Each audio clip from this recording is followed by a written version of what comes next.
Hello friend, फिर से बहुत बहुत स्वागत है आप सभी का आपका अपना यूट्यूब चैनल मेजर टारगेट पर। तो फ्रेंड, आज के इस वीडियो में भी हम लोग क्लास 10 के सामाजिक विज्ञान यानी कि सोशल साइंस का क्वेश्चन बैंक को देखेंगे।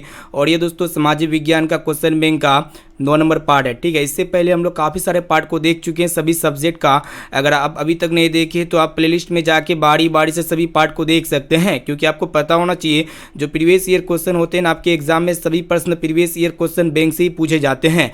इसलिए क्लास काफ़ी इंपॉर्टेंट। बहुत सारे प्रश्न जो है दोस्तों इस वर्ष आया हुआ था यही क्वेश्चन बैंक से, यानी कि ये पार्ट नंबर 9 से हम आपको लाइव प्रूफ के साथ बताएंगे कि 2022 में कितने क्वेश्चन आए थे। ठीक है, आप काउंट कीजिएगा, उसके बाद वीडियो के लास्ट में कमेंट करके बताइएगा। ठीक है, और दोस्तों इस वीडियो में भी हम लोग 2011 से 22 तक पूछे गए सभी प्रश्नों को सम्मिलित किए हैं, इसलिए क्लास काफ़ी इंपॉर्टेंट है। तो फ्रेंड फटाफट से वीडियो को लाइक कर दीजिएगा, और दोस्तों चैनल पर नए हैं ना तो प्लीज़ दोस्तों जल्दी से फटाफट से चैनल को सब्सक्राइब कर लीजिएगा। साथ में नोटिफिकेशन बेल आइकन आएगा, इसे प्रेस करके जो है ना ऑल पर जरूर सेलेक्ट कर लीजिएगा। ठीक है, ताकि जब भी क्लास हो तो आपको नोटिफिकेशन मिलता रहे।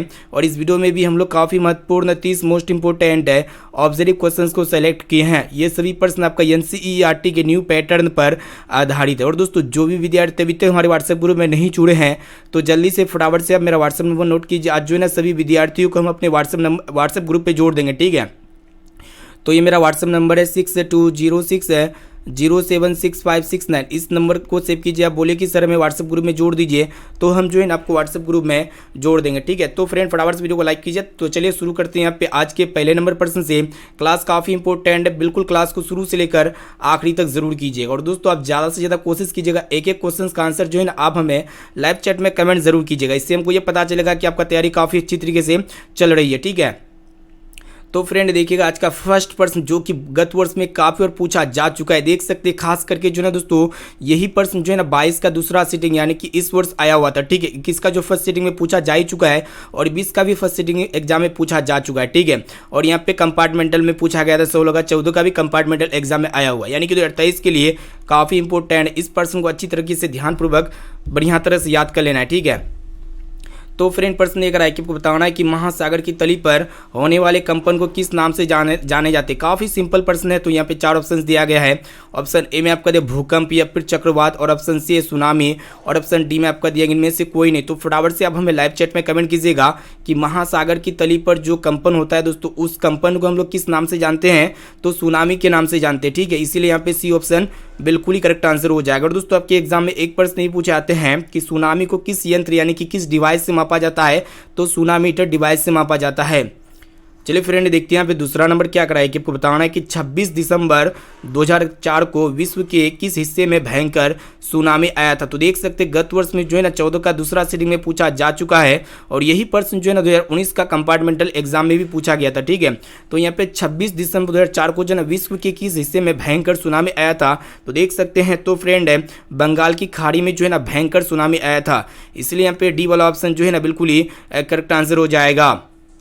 अब चलिए फ्रेंड देखते हैं यहाँ पे तीसरा नंबर प्रश्न जो कि बहुत इंपॉर्टेंट है। देख सकते हैं गत वर्ष में 19 का कंपार्टमेंटल एग्जाम में पूछा जा चुका है, यानी कि 2023 के लिए काफ़ी इंपॉर्टेंट है। ठीक है, इस प्रश्न को भी अच्छी तरीके से याद कर लीजिएगा। तो यहाँ पे आपको बताना है कि निम्नलिखित में कौन प्राकृतिक आपदा है। तो फ्रेंड आपको पता होना चाहिए प्रकृति के द्वारा घटित आपदा को हम लोग क्या कहते हैं, मतलब जो प्रकृति के द्वारा जो घटता है आपदा उसी को हम लोग कहते हैं प्राकृतिक आपदा। तो यहाँ पे देख सकते हैं ये भूकंप एक प्रकार का प्राकृतिक आपदा, इनके अलावा आग लगना, उसके बाद यहाँ पे बम विस्फोट और रासायनिक दुर्घटनाएं, ये सभी क्या है आपका मानव जनित आपदा है। लेकिन ये भूकंप क्या है दोस्तों, प्राकृतिक आपदा है।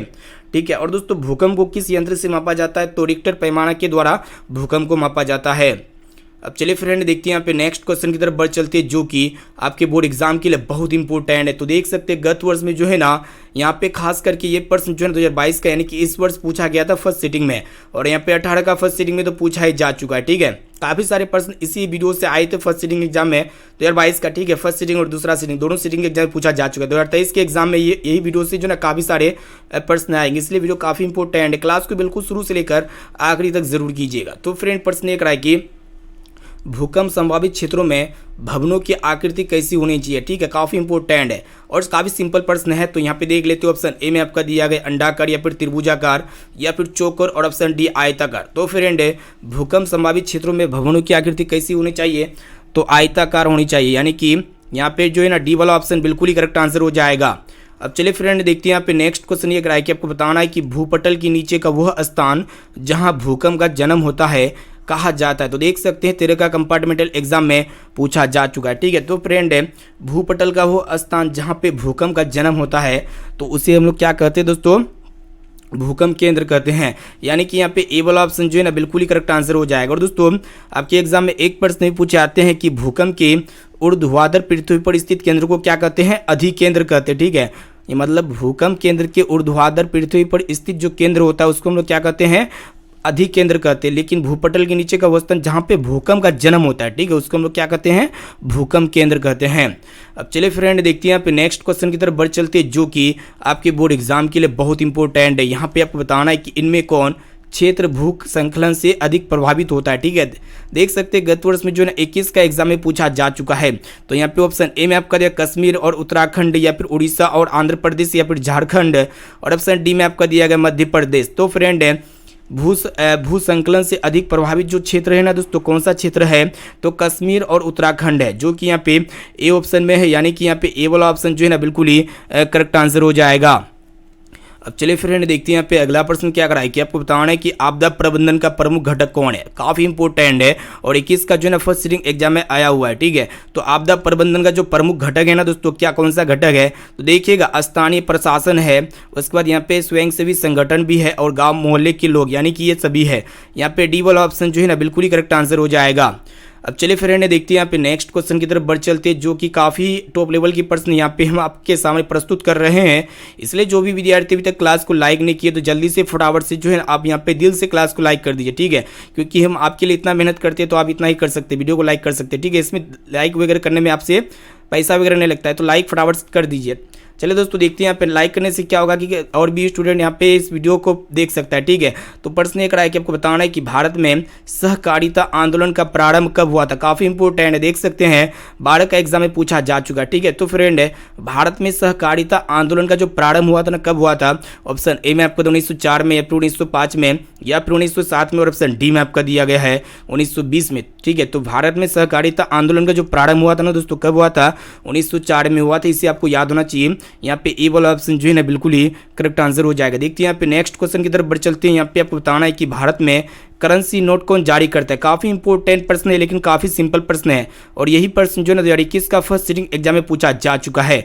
तो फ्रेंड भारत का करेंसी नोट कौन जारी करता है, तो देख लेते हैं। यहाँ पे ऑप्शन में दिया गया है वित्त विभाग, या फिर वाणिज्य बैंक, या फिर रिजर्व बैंक ऑफ इंडिया, या फिर इनमें से कोई नहीं। ठीक है, तो फ्रेंड भारत में जो करेंसी नोट जारी करता है ना, रिजर्व बैंक ऑफ इंडिया करता है, यानी कि आरबीआई। यहाँ पे सी वाला ऑप्शन जो है ना बिल्कुल ही राइट आंसर हो जाएगा। चलिए फ्रेंड देखते हैं यहाँ पे नेक्स्ट क्वेश्चन की तरफ बढ़ चलती है जो कि बहुत इंपॉर्टेंट है।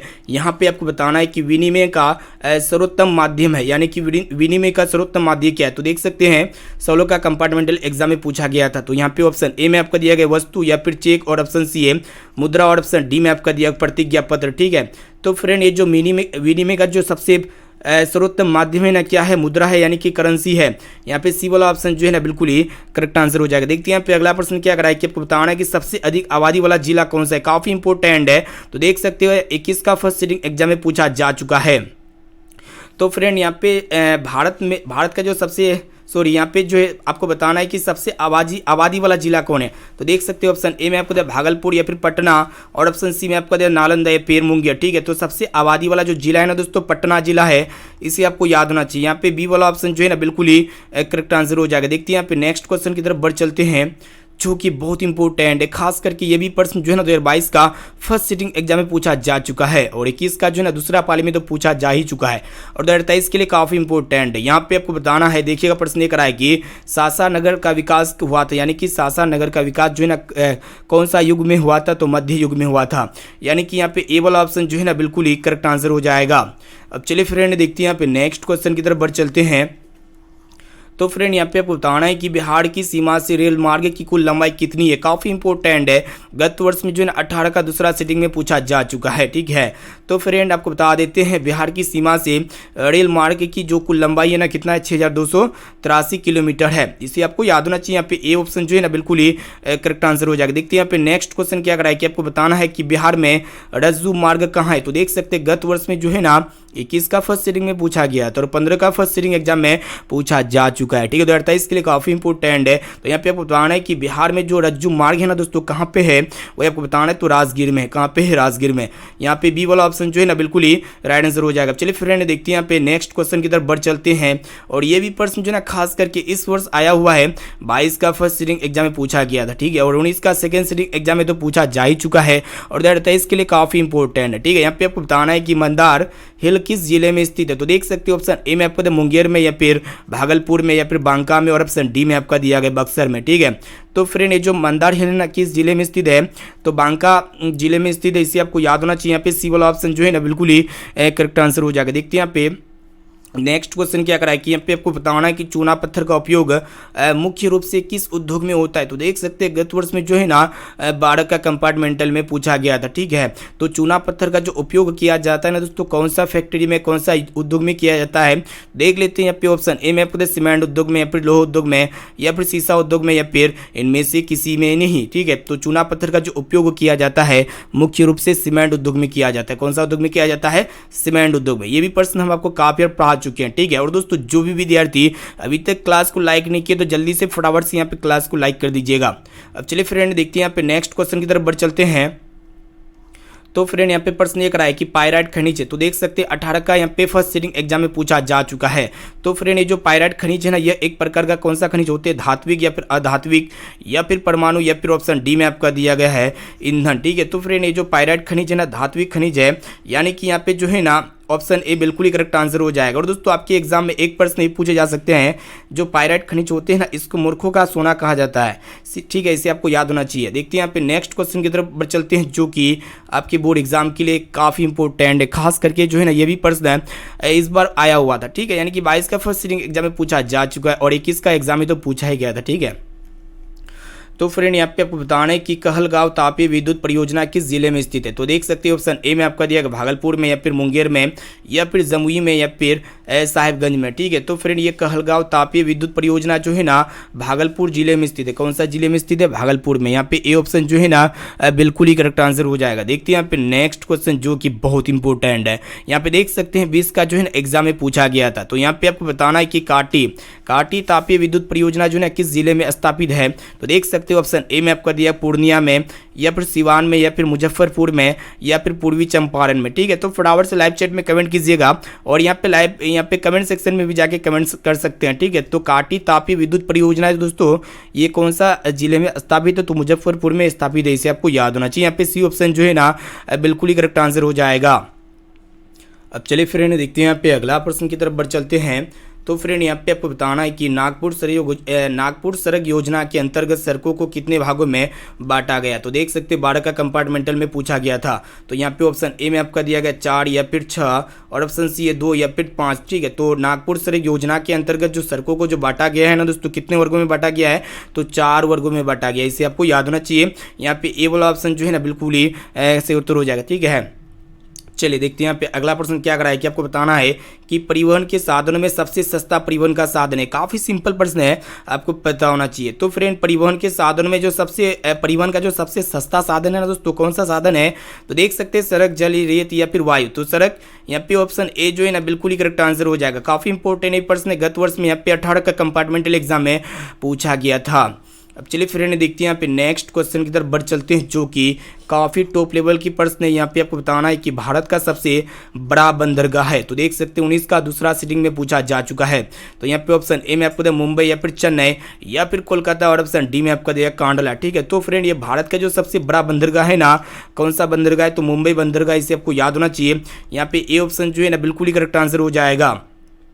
अब चलिए फ्रेंड देखते हैं यहाँ पे नेक्स्ट क्वेश्चन क्या कराया कि आपको बताना है कि निम्न में से कौन सा उद्योग चूना पत्थर को कच्चे माल के रूप में प्रयोग करता है। काफ़ी इंपॉर्टेंट है। तो यहाँ पे ऑप्शन ए में आपको दिया एल्युमिनियम, या फिर चीनी, या फिर सीमेंट, या फिर पटसन, ठीक है। तो फ्रेंड हम आपको बता देते हैं, ये जो सीमेंट होते हैं ना, सीमेंट उद्योग चूना पत्थर को कच्चे माल के रूप में इसका उपयोग किया जाता है। यहाँ पे सी ऑप्शन बिल्कुल ही करेक्ट आंसर हो जाएगा। देख सकते हैं 12 का कंपार्टमेंटल एग्जाम में ये प्रश्न जो ना पूछा जा चुका है, यानी कि 2028 के लिए काफ़ी इंपॉर्टेंट है। इस प्रश्न को भी अच्छी तरीके से ध्यानपूर्वक बढ़िया तरह से याद कर लेना है।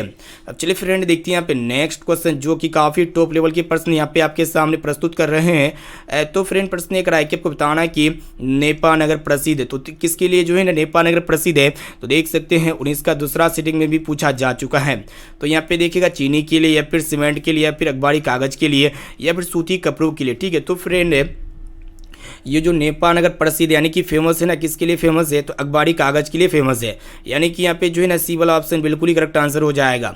अब चलिए फ्रेंड देखते हैं यहाँ पे अगला प्रश्न ये रहा है कि आपको बताना है कि भारत का प्रथम तेल शोधक कारखाना कहाँ स्थित है। काफ़ी इंपॉर्टेंट है और 18 का कंपार्टमेंटल में पूछा गया था और 21 का फर्स्ट सिटिंग एग्जाम में आया हुआ है, ठीक है। तो भारत का जो प्रथम तेल शोधक कारखाना है दोस्तों कहाँ पे स्थित है, तो मथुरा में या फिर बरौनी में या फिर डिगबोई में या फिर गुवाहाटी में, ठीक है। तो भारत का जो प्रथम तेल शोधक कारखाना है डिगबोई में स्थित है। यहाँ पे सी ऑप्शन जो है ना बिल्कुल ही करेक्ट आंसर हो जाएगा। अब चलिए फ्रेंड देखते हैं यहाँ पे नेक्स्ट क्वेश्चन की तरफ बढ़ चलते हैं, जो कि बहुत ही इंपॉर्टेंट प्रश्न आपके सामने लेके आए हैं। तो फ्रेंड यहाँ पे आपको बताना है कि प्राकृतिक गैस जो है ना किस खनिज के साथ पाया जाता है, ठीक है। तो देख सकते हैं ये भी प्रश्न काफ़ी इंपॉर्टेंट है, यूरेनियम के साथ या फिर पेट्रोलियम के साथ या फिर चूना पत्थर के साथ या फिर कोयला के साथ, ठीक है। तो फ्रेंड ये जो प्राकृतिक गैस है ना ये किस खनिज के साथ पाया जाता है वही आपको बता देना है, ठीक है। तो फटाफट से इसका राइट आंसर अब हम बता सकते हैं।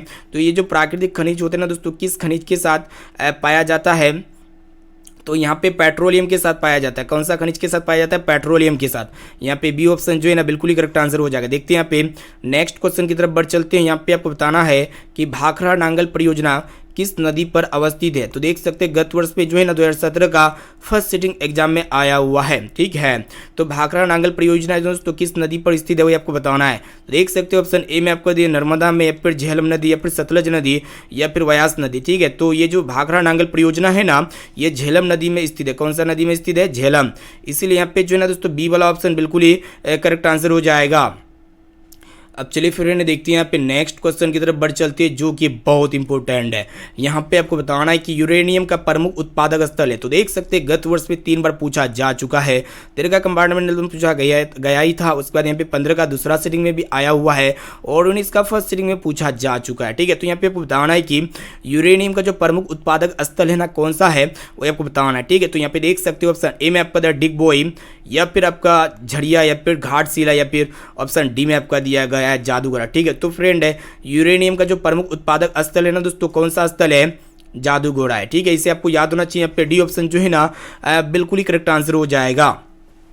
अब चलिए देखते हैं यहाँ पे अगला प्रश्न क्या कराया कि आपको बताना है कि एशिया का सबसे बड़ा जो है ना परमाणु विद्युत गृह है। काफ़ी इंपॉर्टेंट है और 21 का जो है ना फर्स्ट सिटिंग एग्जाम में पूछा जा चुका है। तो एशिया का जो सबसे बड़ा परमाणु विद्युत गृह है ना दोस्तों कौन सा है, तारापुर है या फिर कलपक्का में या फिर नरोड़ा है या फिर कैगा है, ठीक है। तो एशिया का जो सबसे बड़ा परमाणु विद्युत गृह है दोस्तों तारापुर है। कौन सा विद्युत गृह है, तारापुर। इसे आपको याद होना चाहिए। यहाँ पे ए ऑप्शन जो है ना बिल्कुल ही करेक्ट आंसर हो जाएगा। अब चलिए फ्रेंड देखते हैं यहाँ पे नेक्स्ट क्वेश्चन की तरफ बढ़ चलती है, जो कि बहुत इंपॉर्टेंट है। यहाँ पे आपको बताना है कि भारत में कोयले का सर्वप्रमुख उत्पादक राज्य है। तो देख सकते हैं 20 का जो है फर्स्ट सिटिंग एग्जाम में पूछा जा चुका है। तो भारत में कोयले का जो सबसे प्रमुख उत्पादक राज्य है दोस्तों कौन सा है, पश्चिम बंगाल है या फिर झारखंड है या फिर उड़ीसा है या फिर छत्तीसगढ़ है। तो इसका करेक्ट आंसर क्या लगता है जल्दी से आप हमें लाइव चैट में कमेंट करके बता सकते हैं। तो भारत में कोयले का जो सबसे प्रमुख उत्पादक राज्य है दोस्तों झारखंड राज्य है। यहाँ पे बी ऑप्शन जो है ना बिल्कुल ही सही उत्तर हो जाएगा, ठीक है।